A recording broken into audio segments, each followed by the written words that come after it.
उमिरो आहे ऐं मुंहिंजो तालुक़ साफ़को इदारे सां आहे ऐं डिस्ट्रिक्ट सांगड़ में असांजो प्रोजेक्ट हली रहियो एक्सेस टू जस्टिस जे हवाले सां रूल ऑफ लॉ ते सो उन में आउं कमु कंदी आहियां। अॼु औरतुनि जो आलमी ॾींहुं 8 मार्च जे हवाले सां ऐं इहो ई चवणु चाहींदसि कि हीउ जेको ॾियारो आहे सॼी दुनिया में मल्हायो थो वञे ऐं असां बि हिते मल्हायूं था मुख़्तलिफ़ एक्टिविटीज़ जे ज़रिए। पर आउं सम्झां थी कि इन ॾींहं ते जॾहिं असांखे इहो मौक़ो मिलियो आहे कि असां सभई औरतूं गॾु थी सघूं त असांखे अहिड़ा प्लेटफॉर्म असांखे पंहिंजी उन्हनि भेणनि लाइ उन्हनि अदियनि लाइ ॾियणु खपनि जिथे हू पंहिंजा मसइला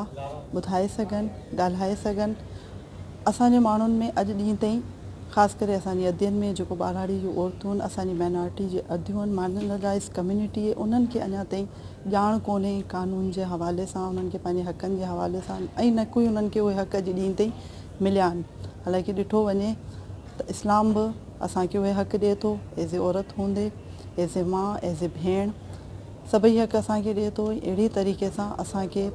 असांजो जेको कॉन्स्टिट्यूशनल राइट आहे उहे बि इहे हक़ ॾिए थो। पर अफ़सोस हिन ॻाल्हि ते कि असांजी ॿारहाड़ी जी जेके अदियूं आहिनि उन्हनि खे इहा अञा ताईं ॼाण ई कोन्हे ऐं जेसिताईं ॼाण न हूंदी त हू कीअं अची करे पंहिंजा मसइला ॿुधाए सघनि थियूं।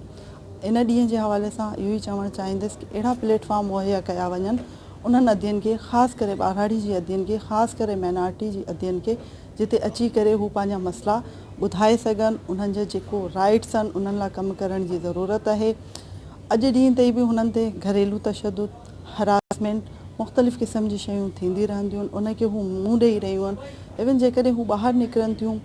पंहिंजी जॉब लाइ, पंहिंजी पढ़ाई जे लाइ, हुते त हुननि सां मसइला आहिनि पर जंहिं घर में हू रहनि थियूं उते बि हुननि ते मुख़्तलिफ़ क़िस्म जी हरासमेंट थी रही हूंदी आहे, जंहिंमें जेकॾहिं हुननि में पोटेंशियल आहे ऐं हुननि में को स्किल आहे त उहो उते ई ख़तमु थी वेंदो, अॻिते वधी न सघंदियूं आहिनि। एॾो ज़हनी टॉर्चर में, ज़हनी दबाव में अची वेंदियूं आहिनि। सो इन ॾींहं खे अहिड़े तरीक़े सां मल्हाइणु घुरिजे जो ई ॾाढो काराइतो साबित थिए ऐं हिन ॾींहं ते अहद करणु खपे कि असांखे सॼे साल में